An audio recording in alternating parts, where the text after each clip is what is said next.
ये जो खत हमें आया है इसमें नो कॉन्फिडेंस से पहले आया है, लेकिन नो कॉन्फिडेंस का जिक्र है। ये खत अभी मीडिया के पास नहीं है और जो लोग भी इस खत को दूसरे खतों को ये खत कह के पेश कर रहे हैं वो झूठ बोल रहे हैं। वजीर आजम तैयार हैं ये मुरासला जो है ये चीफ जस्टिस सुप्रीम कोर्ट के सामने रखा का जिक्र करने को तैयार नहीं है कि ये मुरासला कहां से आया और किसने भेजा। बराहे रास्त अदम एतमाद की तहरीक का जिक्र है। बैरूनी हाथ और अदम एतमाद की तहरीक आपस में मिले हुए हैं। अब इसके अंदर किरदार कौन कौन है उसमें एक के ऊपर तो कोई शक ही नहीं है और वो नवाज शरीफ है। अस्सलाम वालेकुम नाज़रीन, टू द पॉइंट के साथ मैं हूं मंसूर अली खान। प्रोग्राम में आपको खुश आमदीद कहेंगे। नाज़रीन, हुकूमत गिराने के लिए ऑपोजिशन नंबर पूरे होने का बड़ा दावा कर रही है। ऑपोजिशन तहरीक अदम एतमाद को कामयाब करवाने के लिए पुरएतमाद है। हुकूमत के नाराज अराकीन के अलावा भी ऑपोजिशन मतलूबा 172 अराकीन कौमी असम्बली की हिमायत का दावा कर रही है, लेकिन दूसरी तरफ हुकूमत इस अदम एतमाद की तहरीक को मुल्क की सलामती पर हमला करार दे रही है। वजीर आजम ने जो खत इस्लामाबाद जलसे में लहराया था, यह खत किसने लिखा और धमकी देने वाला मुल्क कौन सा था, इस मालूमात को राज में रखा जा रहा है। यह खत अस्करी क़यादत देख चुकी है और अब चीफ जस्टिस के सामने यह मरासला रखने की तजवीज़ दी गई है। इस वक्त सवाल उठ रहे हैं कि अगर किसी मुल्क ने पाकिस्तान को धमकी दी है तो अवाम में खत लहराने के बजाय ऐवान को एतमाद में क्यों नहीं लिया गया? आखिर इस मामले पर कौमी सलामती का हंगामी इजलास क्यों नहीं बुलाया गया? और क्या वजीर आजम अपनी कुर्सी बचाने के लिए कौमी सलामती को दाव पर लगा सकते हैं? अगर तहरीक अदम एतमाद कामयाब हो गई तो क्या होगा और अगर नाकाम हुई तो सूरत हाल क्या होगी? इन तमाम मामलों पर बात करेंगे। आज हमारे साथ मौजूद है पाकिस्तान तहरीक इंसाफ से मलिका बुखारी साहिबा, मुस्लिम लीग नून से डॉक्टर तारिक फजल चौधरी साहब और पाकिस्तान पीपल्स पार्टी से मौला बख्श चांडियो साहब। चांडियो साहब, सबसे पहले तो सर ये मैं जानना चाहूंगा, ये जो खत का मामला है ये सर बड़ा सीरियस होता जा रहा है और आज फवाद चौधरी साहब, दो वफाकी वुज़रा ने कहा है कि जी हम इसको चीफ जस्टिस सुप्रीम कोर्ट के सामने रखने के लिए तैयार हैं, वो ये देख लें और फिर आपको दूध का दूध और पानी का पानी हो जाएगा कि वजीर आजम को आप लोगों की ये जो तहरीक अदम एतमाद थी इस सिलसिले में पहले ही खत लिख दिया गया था। और मैं आपको ये भी बता दूं कि बाबर अवान साहब ने हमें बताया है कि एक दिन पहले, जिस दिन तहरीक अदम एतमाद जमा हुई है उससे एक दिन पहले ये मरासला जो है वो हुकूमत को मौसूल हुआ है। जी, बात यह है कि मैं अभी किसी को झूठा नहीं कहता, न बाबर अवान साहब को, वजीर इत्तला फवाद साहब को, पता नहीं तो तीसरा भी कोई शहबाज या कोई था, असद उमर साहब, उनको झूठा नहीं कहता। मुल्क उनके लिए क्या कहता है, उनकी बातों को कैसा लेता है, इस पर भी तबसरा मेरी जरूरत नहीं है। मीडिया के सारे लोग जानते हैं, सब लोग सियासी जानते हैं। मैं एक बात कहता हूँ, हो सकता है चलो वजीर आज़म ने जो बात की हो सच की हो, लेकिन कोई वजह होगी, कोई मौका होगा, कोई कारनामा होगा जिसकी वजह से दुनिया के कोई भी मुल्क इतना मजबूत जो इनको हिलाना चाहेगा, ऐसा इन्होंने क्या किया है। असल बात तो ये है। और दूसरी बात, भुट्टो की मिसाल देना, वो तो बिलावल साहब ने ठीक कहा है कि ये खुद कह रहे हैं कि अभी भुट्टो साहब जिंदा हैं, लेकिन मैं ये कहता हूं भुट्टो की नकल करना बहुत आसान है, भुट्टो बनना बहुत मुश्किल है। भुट्टो के लिए बनने के लिए फांसी घाट पे जाना पड़ता है, वो इनके मुकद्दर में नहीं है। पहले भी एक साहब ने कॉपी करने की बड़ी कोशिश की। भुट्टो पिशोरी सैंडल पहनते थे, उन्होंने पिशोरी सैंडल पहने। भुट्टो होटलों में चले जाते थे, वो भी होटलों में जाते लगे। भुट्टो साहब ऐसे गरीबों को गले लगाते थे। ये वजीर आज़म तो नहीं, मैं इस वजीर आज़म की बात नहीं करता हूँ, इनको तो बदबू आती है गरीबों में से, पसीना इनको बेजार करता है, दरमियान जाते हाथ मारकर दूर करते हैं। मैं इनके वजीर आज़म की बात नहीं कर रहा हूँ, लेकिन ऐसा किया गया। लेकिन बाद में उन्होंने खुद कहा, मैं उनका नाम नहीं दे रहा उन शख्सियतों के, उनका खुद बयान आया, ओहो हमें तो पता ही नहीं है कि सियासत ऐसी भी होगी। जाहिर है जलावतनियां, फांसियां और बेटों का सजा, कत्ल होना, ये कोई आम बात नहीं थी। मैं कहता हूं भुट्टो बनने के लिए और बेनजीर बनने के लिए सच्चा पाकिस्तानी कौम परस्त होना पड़ेगा, जो सबके मुकद्दर में नहीं है। सब लोगों को अपने अपने मफाद सामने है। मैं आता हूं सर। मलिका साहिबा, अब सबसे बड़ा सवाल ये है कि जी इमेज ये जा रहा है कि देयर इज नथिंग सीरियस, इसको बिला वजह इतना सीरियस बनाया जा रहा है। ये गालबन किसी डिप्लोमेट ने, किसी पाकिस्तानी एम्बेसी से किसी डिप्लोमेट ने, किसी कौंसलर ने ये एक लेटर लिखा होगा, आपको बताया होगा कि जनाब मेरी फलां बंदे से कोई कन्वर्सेशन हुई है, किसी मुल्क का नाम नहीं है, अब आप लोगों को खुद डिटेल्स नहीं पता। असद उमर साहब खुद ये फरमाते हैं कि ये कैबिनेट के अंदर भी सिर्फ 2-3 लोगों को पता है या अस्करी क़यादत को पता है। तो इसको किस तरह सीरियसली लिया जाए? देखिए, पहली बात तो ये कि मंसूर मौला बख्श चांडियो साहब एक जीरक और पुराने सियासतदान हैं। मुझे अफसोस हुआ सुनकर कि मौला बख्श चांडियो साहब जैसे सियासतदान जिनका हम एहतराम करते हैं, इस अहम पेशरफ्त को एक इतनी छोटी चीज बनाकर पेश कर रहे हैं और कह रहे हैं कि हमारे करतूत ऐसे होंगे, हमने ऐसे काम किए होंगे। कोई भी मुल्क हमारे अंदरूनी मामलात के अंदर मुदाखलत करे। आई थिंक कोई भी आज़ाद मुल्क, कोई भी सॉवरन नेशन, मुझे मुकम्मल करने दीजिए, कोई भी सॉवरन नेशन इस बात की कभी भी इजाजत नहीं दे सकता कि कोई भी बैरूनी मुल्क, कोई भी मुल्क हो कि पाकिस्तान की अंदरूनी सियासत के अंदर मुदाखलत करे। ये किसी मुल्क के लिए भी एक शर्मनाक और तशवीशनाक मौका है। किस मुल्क ने मलिका साहबा, किस मुल्क ने मरासले की मलिका साहबा, किस मुल्क ने? आई वांट टू आस्क किस मुल्क ने? ना मैं जानती हूँ, देखिए मंसूर, ना मैं इसके बारे में जानती हूँ और ना मैं आपके प्रोग्राम पे इसको अया कर सकती हूँ। पहली बात तो ये, लेकिन दैट्स माय पॉइंट ना मलिका साहबा, मेरा नहीं, I want to stay here. एक मिनट मलिका साहबा, आपको खुद भी नहीं पता, आपको नहीं पता कितने पाकिस्तान में कितने लोगों को पता है इसके बारे में? चलिए ये बता दीजिए कितने लोगों को पता है? देखिए मंसूर, पहली बात तो ये है कि जो मरासला और डॉक्यूमेंट है ये बहुत ही एक सेंसिटिव इशू है। पाकिस्तान की हुकूमत वक्त और इस किस्म के मामलात के अंदर आप एक ऑफिशियल सीक्रेट एक्ट जो है उसके पाबंद होते हैं, इसलिए इस चीज को इस तरह सबके सामने आया नहीं किया जा सकता। पहली बात तो ये। दूसरी बात, हम ये कहते हैं कि आप कह रहे हैं कि इसकी नौयत इतनी संगीन नहीं है, ये कहते हैं कि शायद इसमें कोई सदाकत नहीं है। हमने कह दिया है कि पाकिस्तान के चीफ जस्टिस को हम इसको पेश करने के लिए तैयार हैं। पाकिस्तान के बड़े हैं, पाकिस्तान की आवाम, पाकिस्तान के सारे इदारे उनके ऊपर यकीन रखते हैं। हम चीफ जस्टिस के सामने इस मरासले को, इस डॉक्यूमेंट को पेश करने के लिए तैयार हैं। लेकिन मुझे तो यकीन नहीं आ रहा कि आपकी टॉक शो में इस बात के ऊपर वजाहत भी पेश करना पड़ रही है। नहीं मलिका साहबा, इसलिए पाकिस्तान एक दिन पहले, सुन लीजिए, मुकम्मल करें। एक दिन पहले नो कॉन्फिडेंस मोशन से एक दिन पहले 7 मार्च को, आप तारीख को याद रखिए, 7 मार्च को लेटर आता है नो कॉन्फिडेंस मोशन के फाइल होने से पहले। उसका मतन कहता है कि अगर मुंतखब वजीर आजम को उसके ओहदे से मुस्ताफी नहीं कराया तो पाकिस्तान को, एक आजाद मुल्क को, संगीन नताइज मुहैया होंगे। तो इससे क्या पाकिस्तान एक आजादाना तौर पर अपने अमूर सेटल कर सकता है? क्या हमें धमकी नहीं दी गई? ये पाकिस्तान की सिर्फ पाकिस्तान तहरीक इंसाफ की बात नहीं हो रही, ये पाकिस्तान की सालमियत की बात हो रही है। एक मिनट, मलिका साहबा प्लीज स्टे हियर, मलिका साहबा प्लीज स्टे हियर। एक मिनट, मैं अब जो अगली स्टेटमेंट देने लगा हूं, प्लीज इसको हां या ना कर दीजिएगा। ओके, बड़ा क्लियर कट। आप लोगों को एक मुल्क की तरफ से, एक बात को गौर से सुनिएगा, आप लोगों को एक मुल्क की तरफ से, किसी भी मुल्क की तरफ से एक लेटर लिखा गया और यह कहा गया कि अगर इमरान खान की हुकूमत के खिलाफ तहरीक अदम एतमाद ला के इस हुकूमत को खत्म ना किया गया तो मुल्क के अंदर अफरा तफरी फैल जाएगी और काफी हालात खतरनाक हो जाएंगे। क्या यह स्टेटमेंट सही है या गलत है? देखिए, जहाँ तक असद उमर साहब की प्रेस कॉन्फ्रेंस को मैंने सुना है, वजीर आजम के खिताब को मैंने सुना है, वहाँ कहा गया है कि संगीन नताइज मुहैया होगी अगर ये नो कॉन्फिडेंस मोशन जो है वो सक्सेसफुल ना हुआ, अगर वो कामयाब ना हुआ। तो इसके मतन के अंदर नो कॉन्फिडेंस मोशन का जिक्र है, इसकी तारीख के अंदर भी, और इसके जो किरदार हैं वो लंदन में बैठे हैं।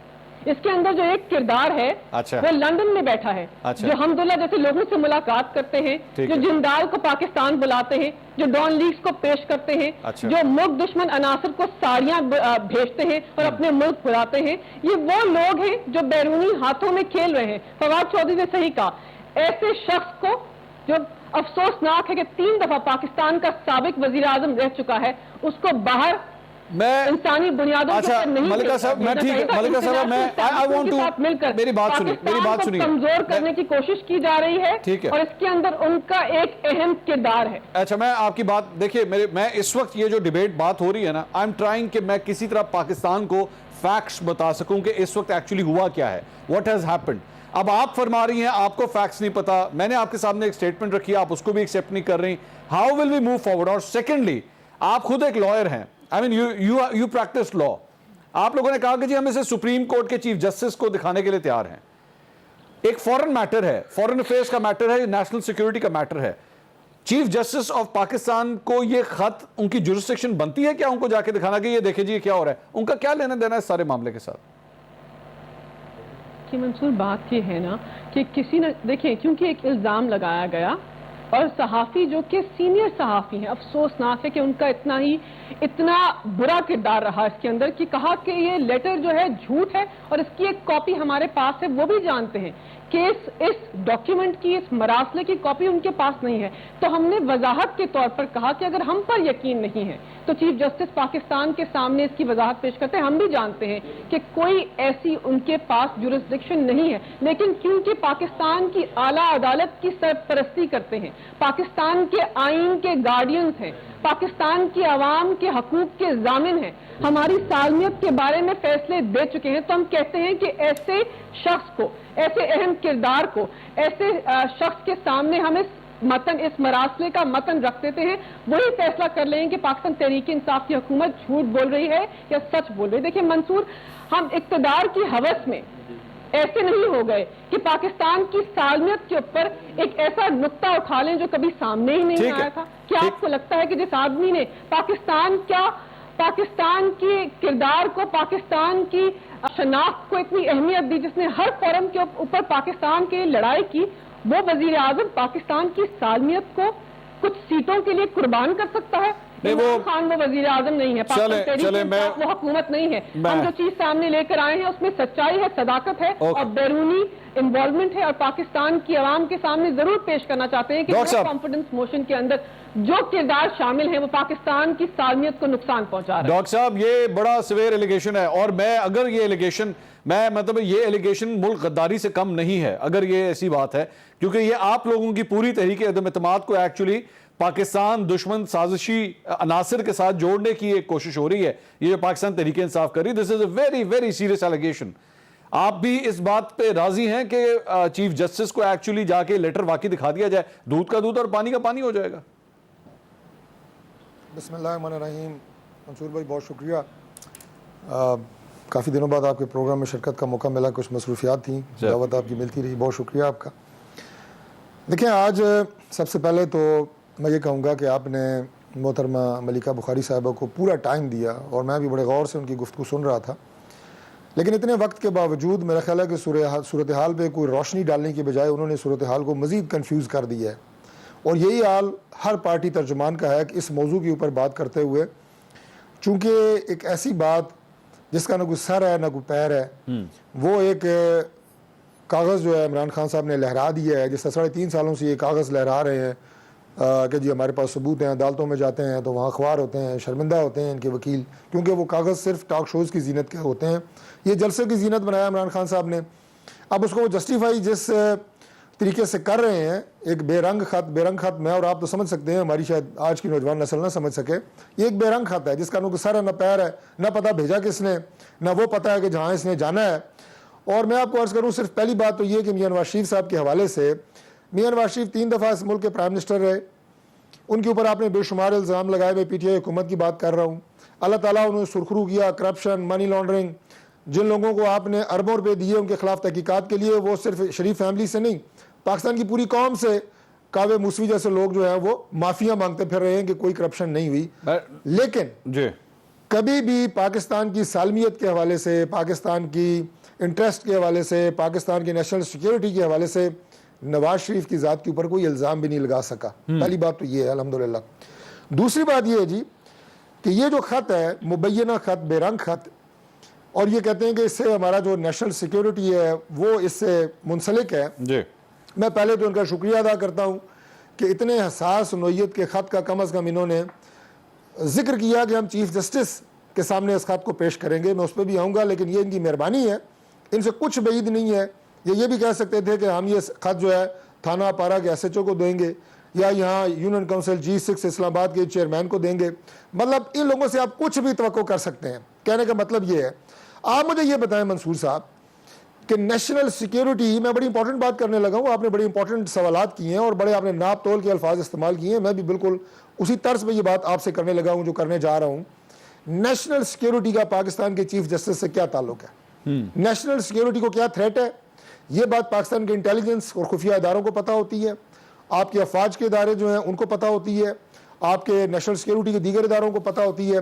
चीफ जस्टिस को कोई पता नहीं कि इस वक्त हमारे बॉर्डर्स के ऊपर जो है वो हमारे इंटेलिजेंस के इदारे क्या कर रहे हैं और हमारे जो मुल्क दुश्मन अनासिर हैं वो पाकिस्तान की क्या साजिशें कर रहे हैं। लिहाजा कोई तुक की बात किया करें।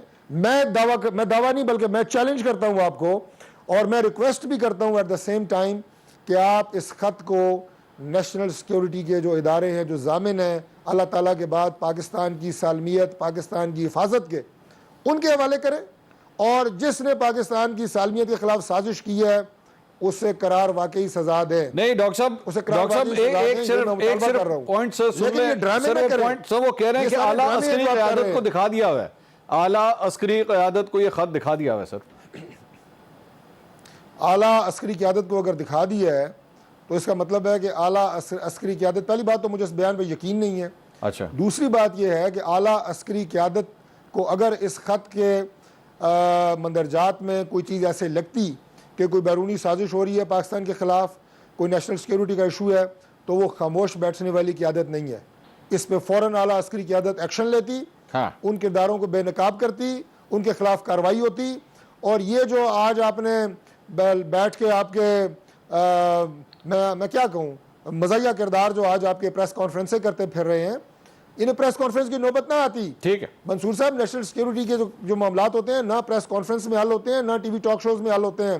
वो कुफ्ते अल्लाह के फजल से काम अपना कर रही हैं, वो खामोश मुजाहिद होते हैं जो जाने भी दे रहे हैं, और यकीन करें पता भी नहीं होता कि इस वतन पे कौन कौन से हमारे जवान कुर्बान हो रहे हैं। वो लोग पाकिस्तान की सालमियत की हिफाजत कर रहे हैं, और यहाँ पे सियासी बोने आगे पाकिस्तान की सालमियत से इस तरह कागज लहरा के खिलवाड़ कर रहे हैं। ये बहुत बड़ा मजाक है पाकिस्तान की सालमियत के साथ, बहुत बड़ा मजाक है उन शहीदों के साथ जो कुर्बानियां दे रहे हैं। और आप लोग जो है नेशनल सिक्योरिटी, कभी आप जनाब चीफ जस्टिस को दिखा रहे हैं, कभी कह रहे हैं फलां इसमें मुलव्वस है, फलां मुलव्वस है। आपने जिक्र किया मोदी और फलाना, मुझे आप ये बताएं कि मोदी की कामयाबी की दुआएं हमने मांगी थी। ठीक है आपने डॉक्टर साहब, मुझे एक ब्रेक, डॉक्टर साहब मुझे एक ब्रेक लेनी, sir I will come back to you doctor साहब, आई विल कम ब्रेक। नाज़रीन, एक मुझे ब्रेक लेनी है, ब्रेक के बाद मैं कुछ बात करना चाहूंगा कि काफ लीग के साथ आखिर क्या हुआ। आसिफ अली जरदारी साहब भी आज काफ़ी कुछ गुस्से में, कुछ नाराज भी थे कि हमारे साथ कमिटमेंट हुई, सब कुछ कहा, मुबारकबादें ली, लेकिन अगले ही दिन चले गए बनी गाला। आखिर ये रातों रात क्या हुआ, क्यों काफ लीग का दिल बदल गया? बात करते हैं ब्रेक के बाद, हमारे साथ रहिएगा। नाज़रीन, welcome back after the break. मुल्क की सियासी सूरत हाल के ऊपर बात हो रही है। ख़त के हवाले से भी हमने गुफ्तगू की, वही ख़त जो वज़ीर आज़म ने इतवार वाले दिन अपने जलसे के अंदर दिखाया था, और ये कहा था कि उन्हें बराह रास्त धमकी दी गई है। इसके अलावा एक और मामला है काफ लीग का। काफ लीग के हवाले से पीपल्स पार्टी ये कहती है कि हमारे साथ कमिटमेंट हुई, परवेज़ इलाही साहब आसिफ अली जरदारी साहब के पास आए, मुबारकबादें ली, लेकिन फिर रातों रात कुछ हुआ और अगले दिन परवेज़ इलाही साहब बनी गाला चले गए, और अब वो वज़ीर आला पंजाब के उम्मीदवार हैं। चांडियो साहब, क्या हुआ सर? ये काफ लीग के हवाले से सब कुछ ठीक जा रहा था, ये कोई बैरूनी हाथ कोई काम तो नहीं कर गया सर? पहली आपकी मेहरबानी, पहली बात तो 1 मिनट के लिए मैं ज़रूर बोलूँगा कि मुझे हालात की संगीनी का बड़ा शदीद एहसास हुआ अभी।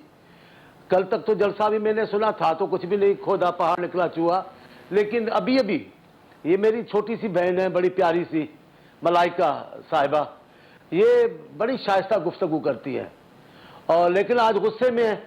जो मैंने बात की नहीं, आपके सामने प्रोग्राम है, मैंने एक भी जुमला ऐसा इस्तेमाल नहीं किया है जो मेरी इस बहन ने मेरे से मंसूब कर दिया और जिसपे गुस्सा आ गया है। लेकिन इनका कसूर नहीं है, इनकी सारी जमायत गुस्से में, इनका वजीर जब गालियां दे रहा है, इनके वज़रा गालियां दे रहे हैं, ये तो फिर भी गालियां नहीं देती, खातून है, तो गुस्सा इनका ठीक है, लेकिन ऐसी कोई बात है नहीं, ऐसी कोई बात। लेकिन ये गुस्सा बता रहा है कि अंदर कुछ जरूर है। अब अंदर क्या है वो निकलेगा तो पता चलेगा। अभी आपने सवाल मुझसे पूछा है काफ लीग का, देखिए मुझे पता नहीं है, मैं इस्लामाबाद में नहीं हूं, लेकिन पंजाब की चीफ मिनिस्ट्री कोई छोटा मुआवजा है अपने किसी मौक़िफ़ को छोड़ने के लिए?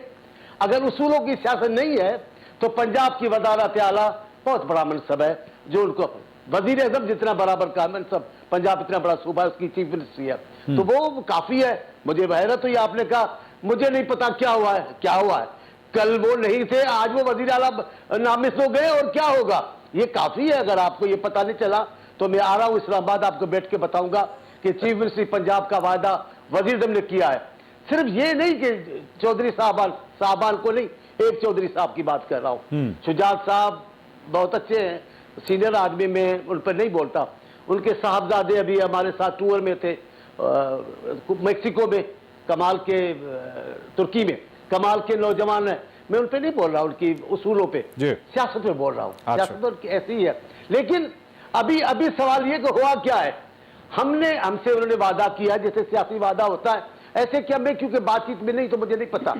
लेकिन सिर्फ चौधरी साहब जो स्पीकर है पंजाब असेंबली के, सिर्फ उनका मामला तो नहीं हुआ।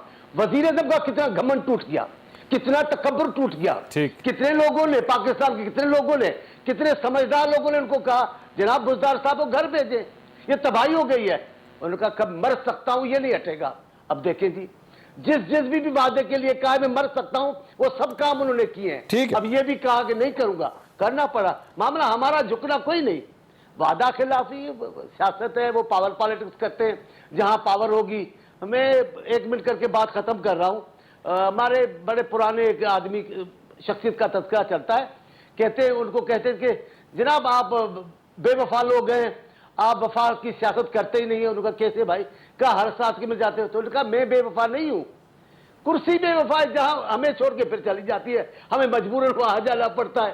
तो पावर पॉलिटिक्स जो करते हैं उनकी उसूली कोई ऐसी बात नहीं होती जिसके लिए मर जाए। हाँ, उसूलों की सियासत की है शहीद जुल्फ़िकार अली भुट्टो ने की, मोहतरमा ने की। शहीद जुल्फ़िकार अली चले गए दुनिया से उसूलों की खातिर, पाकिस्तान की बका की खातिर। तो मैं बात नहीं कर रहा हूं, आपने काफलिक का पूछा है, काफलिक की कोई बात नहीं है। काफलिक में चीमा साहब जैसे बहादुर आदमी भी बैठे हैं, मैं उनको जानता हूं अच्छी तरह, वो कहां से पहले आए हैं, मैं खूब जानता हूं उनको, वो बहुत अच्छे आदमी। लेकिन हमारे सिंधी में बड़ी अच्छी बात कहते हैं, ये जो झील के परिंदे होते हैं ना, ये मौसम पर उड़ के उधर चले जाते हैं। कब उनका क्या हाल है, कभी इस किनारे कभी उस किनारे। चले, बड़ी बात मैं जरा डॉक्टर साहब से सर अंदर की बात पूछता हूं। डॉक्टर साहब जरा आप इस पे सर राय दीजिएगा, क्योंकि आप इस सारे मामले के अंदर इन्वॉल्व भी हैं, सब कुछ है। सर आप लोगों ने सुना है उनको सीएमशिप ऑफर भी कर दी थी, राना सनाउल्लाह साहब फरमा रहे थे, नवाज शरीफ साहब से परमिशन भी ली, लेकिन फिर रातों रात कुछ हो गया और उसके बाद सुबह इन्होंने ये पांसा पलट लिया। सर ये इसमें न्यूट्रलिटी का तो कोई ताल्लुक नहीं है, ये खुद ही कोई फैसला हुआ है, ये क्या सोच रहे हैं आप लोग, हुआ क्या है ये? देखिए जी, इसकी जो अंदरूनी कहानी है वो ज़ाहिर है चौधरी परवेज़ इलाही साहब खुद बता सकते हैं। हमारे लिए वो पूरा घराना बड़ा काबिल एहतराम है और वो बड़ा पुराना एक सियासी घराना है और बड़े मंजे हुए सियासतदान हैं पाकिस्तान की सियासत में। लेकिन मंसूर भाई, इंसान किसी वक्त भी गलती कर सकता है, अल्लाह ताला बचाए उस वक्त से। मैं ज़ाती तौर पर समझता हूँ, हालांकि मैं बहुत सियासत का एक अदना तालिब इल्म हूँ, कि ये अपने सियासी कैरियर की उनसे बहुत बड़ी एक गलती हुई है और उन्होंने एक डूबती हुई कश्ती चूज़ की है अपने लिए।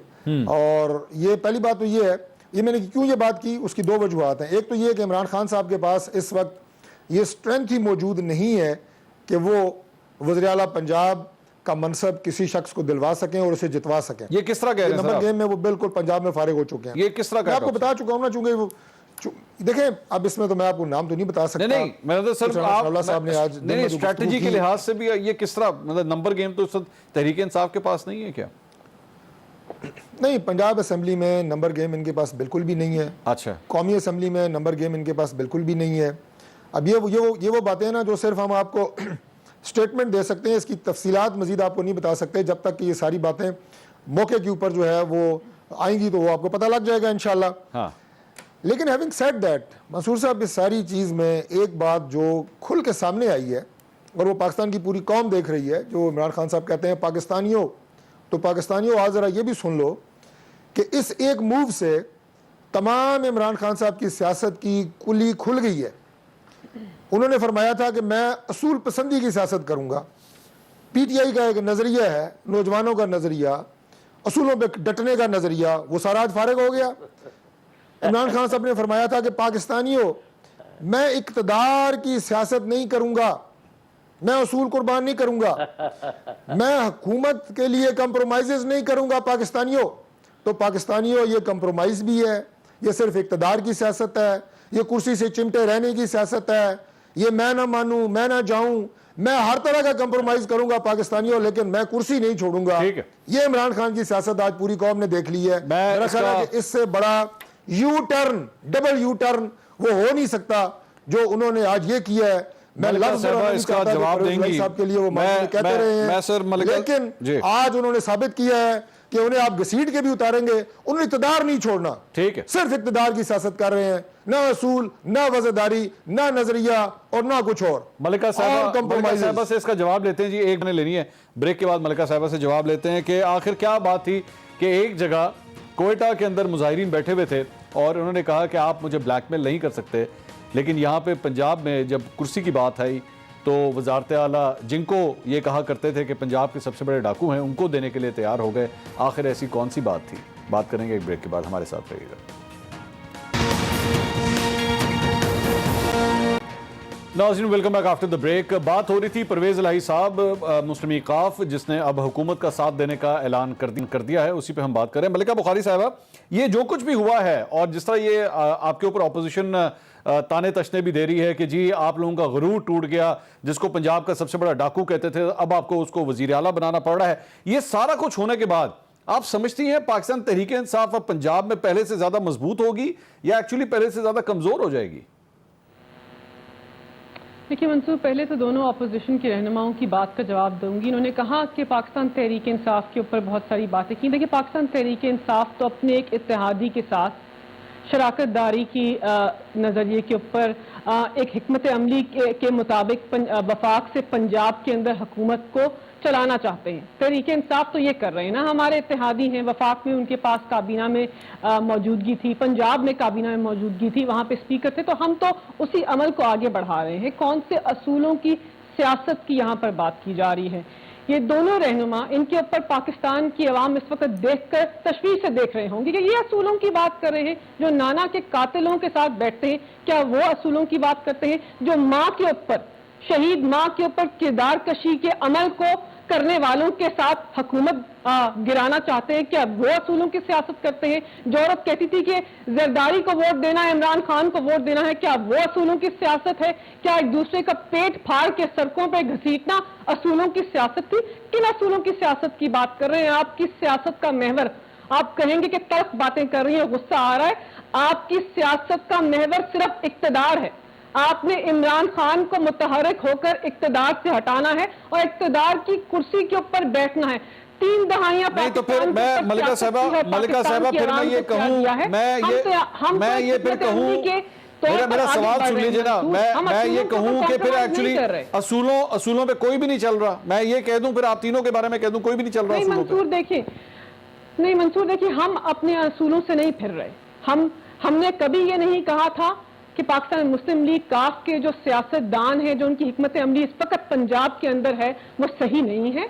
हम उनके साथ चल रहे थे, हमने उस हिकमत अमली को आगे बढ़ाया है। आप सिंध से पैसों की बोरियां भरकर जमीन फरोशी के अमल को आगे बढ़ाने आए हैं, पाकिस्तान की आवाम को असूल देने आए हैं, पाकिस्तान की सियासत को तकवीत देने आए हैं। तो मलिका साहबा, अगर इस एक्विजिशन को मान भी लिया जाए, मलिका साहबा सुन लेना, सवाल करने के लिए तैयार नहीं। मेरी रिक्वेस्ट है, प्लीज मेरा सवाल सुन लिया करें ताकि हम कन्वर्सेट कर सकें, मैं आपसे ज्यादा से ज्यादा सवाल कर सकूं। माय पॉइंट इज कि अगर उन्होंने पैसों की लालच दी, आपने ओहदे की लालच दे दी, एक ऐसा ओहदा जो पीटीआई के अपने लोग कह कह के थक गए, जहांगीर तरीन ग्रुप बन गया पूरा का पूरा कि भाई बुजदार साहब को उठाएं, आपने अपने लोगों की बात नहीं मानी, लेकिन 10 लोगों की पार्टी की बात के सामने आप ब्लैकमेल हो गए। नहीं, ब्लैकमेलिंग की बात नहीं है। देखिए, पाकिस्तान तहरीक इंसाफ पाकिस्तान मुस्लिम लीग काफ के साथ मिलकर पंजाब को मजबूत करना चाहती है, इसमें कोई दो राय नहीं है, वरना हम उनको इतनी अहम स्पीकर की नशिस्त ना देते। हम उसको मजबूत करना चाहते हैं। हमें लगता है कि ये दोनों पार्टीज मिलकर पंजाब को मजबूत सिमत के अंदर लेके जा सकते हैं। पाकिस्तान मुस्लिम लीग नवाज ने जिस तरह पंजाब की सियासत की और जिस तरह पंजाब को कमजोर किया, जिस तरह जनूबी पंजाब को इन्होंने छोड़ दिया, जिस तरह उनके हकूक को महरूम किया, हम उस किस्म की सियासत नहीं करते। तो हमारी एक हिकमत अमली है, हमारी एक सियासत है, हमारी अपनी एक एक शनाख्त है, उसके मुताबिक हम आगे चल रहे हैं। वजीर आजम का इस्तेहकाक है, ये उनका फैसला है, तो इसके ऊपर क्वेश्चन करना आपका इस्तेहकाक है, लेकिन इसको जवाब देना और इसको सही इसकी वजाहत पेश करना ये मेरा हक है। इसको आप बिल्कुल नहीं, बिल्कुल आपका ये राइट है। मैं चांडियो साहब से भी कुछ इसी तरह का सवाल करूंगा। हम अपनी चीज को आगे बढ़ा रहे हैं। मैं चांडियो साहब आपसे भी सर यही सवाल करूंगा कि अगर ये लोग कर रहे हैं, अगर हुकूमत कर रही है, काफली के साथ कर रही, जारी बात है अपनी हुकूमत बचाने के लिए हो रहा है ना, तो आप लोग भी तो एमक्यूएम के साथ यही कर रहे हैं। एमक्यूएम के साथ वही, एमक्यूएम के हवाले से पता नहीं क्या क्या माजी है आप दोनों का, पहले भी तहादी रह चुके हैं, क्या क्या कुछ हो चुका है, लेकिन आज एमक्यूएम को हर सब कुछ देने के लिए तैयार हैं, सिंध की गवर्नरशिप देने के लिए तैयार हैं, सिंध के काबीना में जगह देने के लिए तैयार हैं, हर किस्म की वजारत देने के लिए तैयार हैं, तो आप लोग भी तो वही कर रहे हैं, तो उसमें फिर बुरा क्या है? हमने मैंने कब बोला बुरा है? हम तो कहते हैं कि आप जब बोलते हो कि ये बात करूंगा उससे मरना बेहतर होगा, हमने तो ऐसा किसी बात के लिए नहीं कहा है। अच्छा। इन्होंने कहा आईएमएफ के पास जाऊंगा तो उससे मौत बेहतर है। IMF के पास कता कलामी अब आप सुन लें, वज़ीर आज़म ने कभी नहीं कहा कि मरना बेहतर होगा।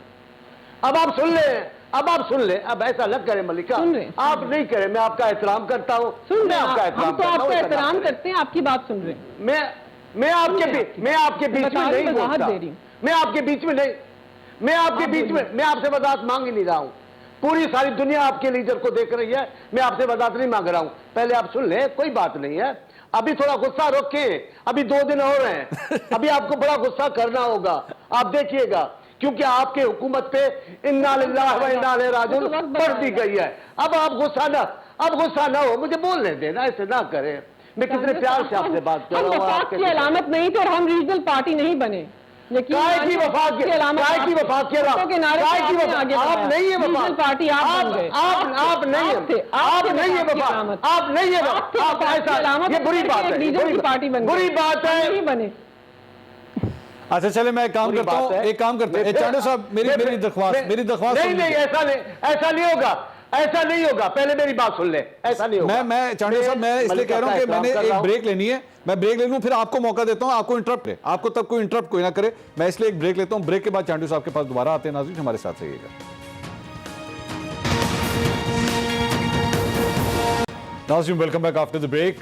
चांडियो साहब गुफ्तगू कर रहे थे, मुझे ब्रेक पे जाना पड़ा। चांडियो साहब, सवाल था इत्तेहादी बनाने का, एमक्यूएम के साथ आप लोग भी मुज़ाकरात कर रहे हैं, आप सवाल का जवाब दे रहे थे, मुझे ब्रेक लेनी पड़ेगी, आप कंटिन्यू करें सर। मैं आपके सवाल का जवाब दे रहा था जी, लेकिन क्योंकि मेरी बहन ने इस से पहले, जो हिस्से से पहले मेरे पर जो व्हाट्सएप पे जो हिदायतें आ रही हैं उन पर अमल करते हुए जरूरी था वो सबको बात करने दें, मेरी भी रिक्वेस्ट है इस अंदाज से बात करें। मैं नहीं करता इनसे, भले बोलते रहे, मैं एक इलाके की, एक सूबे की, एक कौम की रिवायतों का अमीन हूं, जैसे पंजाब की है, पख्तूनख्वा की है, बलोचिस्तान की है रिवायतें, खान साहब की न पंजाब की रिवायत है न पख्तूनख्वा की रिवायत है, वो क्या है वो तो अल्लाह ही जानता है, उनको छोड़े। अब आप मुझसे पूछ रहे थे कि भाई, मैं ये कहता हूं, हमने तो ऐसी कोई दावा नहीं की, इन्होंने दावा की। ये इलाकाई सोच की पार्टी है, इनके सारे प्रोग्राम में सिंध कहीं नहीं है, ये कहते रहे कि सिंध पाकिस्तान में है।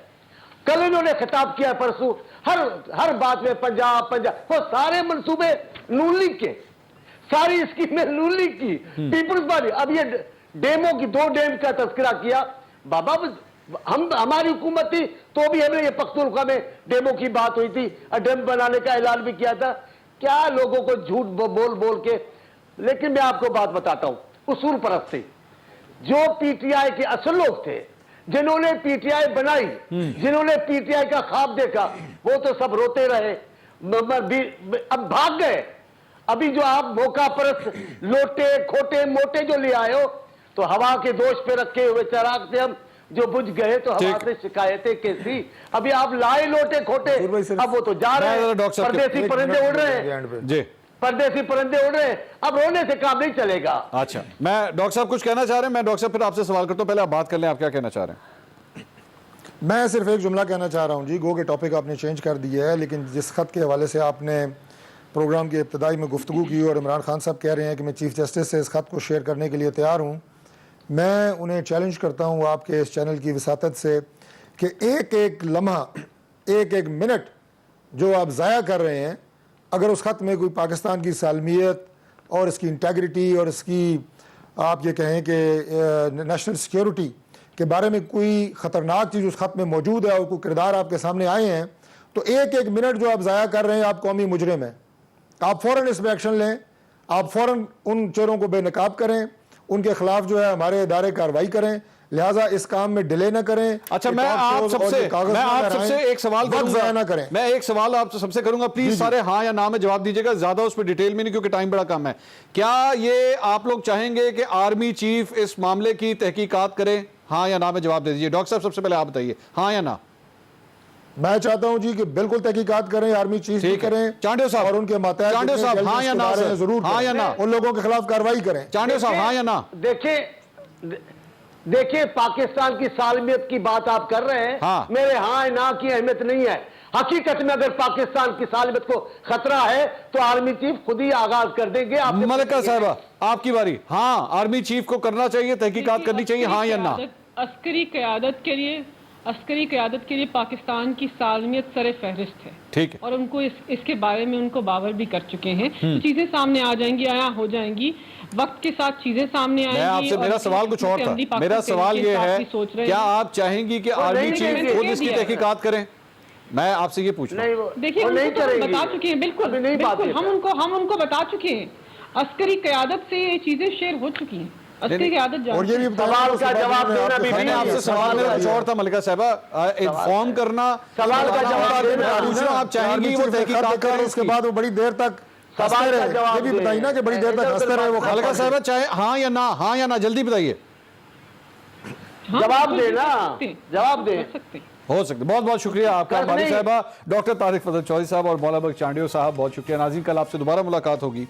अल्लाह हाफिज़।